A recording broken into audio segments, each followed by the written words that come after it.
मध्य प्रदेश की 16वीं विधानसभा का सत्रहवां सत्र अब समाप्ति की ओर है। इस सत्र में 8 बैठकें संपन्न हुई, जिनमें विधायी, वित्तीय तथा लोक महत्व के अनेक कार्य संपन्न हुए।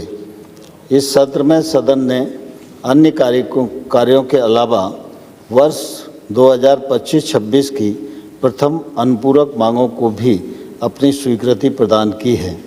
इस सत्र में कुल 3,377 प्रश्न प्राप्त हुए, जिसमें 1,718 तारांकित, 1,659 अतांकित प्रश्न थे। ध्यानाकर्षण की कुल 840 सूचनाएं प्राप्त हुईं, जिनमें 32 सूचनाएं ग्राह्य की गईं। शून्यकाल की 308 सूचनाएं एवं 592 याचिकाएं प्राप्त हुईं तथा 14 शासकीय विधेयक पारित किए गए। इसी के साथ ही अनेक समितियों के 51 प्रतिवेदन भी प्रस्तुत हुए हैं। विधानसभा की अनुसूचित जाति, अनुसूचित जनजाति वर्ग के कल्याण संबंधी, पिछड़े वर्गों के कल्याण संबंधी समितियों के लिए 11 सदस्यों का निर्वाचन भी इसी सत्र में हुआ है।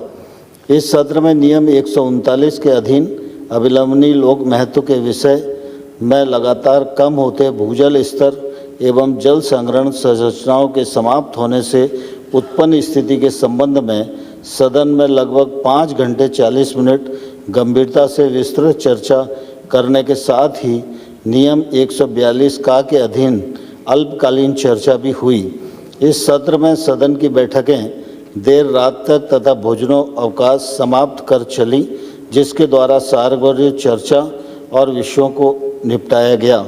इस सत्र में शासन की ओर से 5 वक्तव्य सदन में प्रस्तुत हुए, जिसमें माननीय मुख्यमंत्री जी द्वारा विकसित भारत, विकसित मध्य प्रदेश को दृष्टिगत रखते हुए make in India, make in Madhya Pradesh एवं निवेश प्रोत्साहन पर दिए गए अपने वक्तव्य में प्रदेश की समृद्धि, राष्ट्रीय प्रगति में मध्य प्रदेश की भूमिका और प्रदेश में रोजगार के बेहतरीन अवसर सुनिश्चित किए जाने हेतु किए जा रहे प्रयासों और भविष्य की संभावनाओं से सदन को अवगत कराया।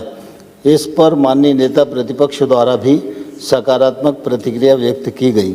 मध्य प्रदेश विधानसभा देश की सर्वश्रेष्ठ विधानसभाओं में से एक है, जो अपने नवाचारों के लिए पहचानी जाती है। इस क्रम में 28 जुलाई 2025 को कार्यमंत्रणा समिति की बैठक में चर्चा अनुसार मध्य प्रदेश राज्य के पूर्व मुख्यमंत्री तथा मध्य प्रदेश विधानसभा के पूर्व अध्यक्ष, जो अब हम सब के बीच में नहीं हैं, उनके जन्मदिन के अवसर पर विधानसभा परिषद में उनका चित्र लगाकर श्रद्धा सुमन अर्पित किया जाना प्रारंभ किया गया, जिसके परिप्रेक्ष्य में दिनांक 2 अगस्त 2025 को मध्य प्रदेश राज्य के प्रथम मुख्यमंत्री पंडित रविशंकर शुक्ल, दिनांक 3 अगस्त को मध्य प्रदेश विधानसभा के पूर्व अध्यक्ष श्री गुलशेर अहमद जी तथा 5 अगस्त 2025 को पूर्व मुख्यमंत्री पंडित द्वारका प्रसाद मिश्र जी के जन्मदिन के अवसर पर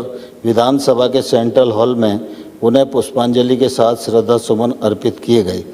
लोकतंत्र विचार विमर्श, सामंजस्य और सर्वसम्मति से किसी निर्णय पर पहुंचने की पद्धति है। हमारी संसदीय व्यवस्था भी इन्हीं आदर्शों पर आधारित है। सदन की कार्यवाही नियम प्रक्रियाओं से संचालित होती है। ये नियम प्रक्रियाएं तभी तक कायम रह सकती हैं जब सदस्यों में इनका पालन करने तथा स्वीकारने की भावना हो।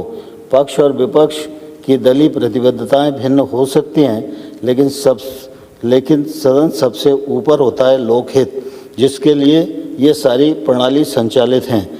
माननीय सदस्यों द्वारा इस सत्र में विधायी, वित्तीय और अनेक लोक महत्व के विषयों पर चर्चा की गई। चर्चाएं इस बात का प्रतीक हैं कि माननीय सदस्य अपने कर्तव्यों और कार्यों के प्रति कितने सजग और प्रतिबद्ध हैं। इस सत्र के सुचारू संचालन के लिए मैं सदन के नेता माननीय मुख्यमंत्री जी, माननीय नेता प्रतिपक्ष, संसदीय कार्य मंत्री सहित सभी माननीय मंत्रीगण, सभापति तालिका के सभी सदस्य, सभी माननीय सदस्य, मीडिया से जुड़े सभी हमारे मित्र और नेता प्रतिपक्ष और विधानसभा के प्रमुख सचिव, सचिवालय के अधिकारी, कर्मचारी, सुरक्षा कर्मियों को हृदय से मैं बहुत धन्यवाद देता हूं।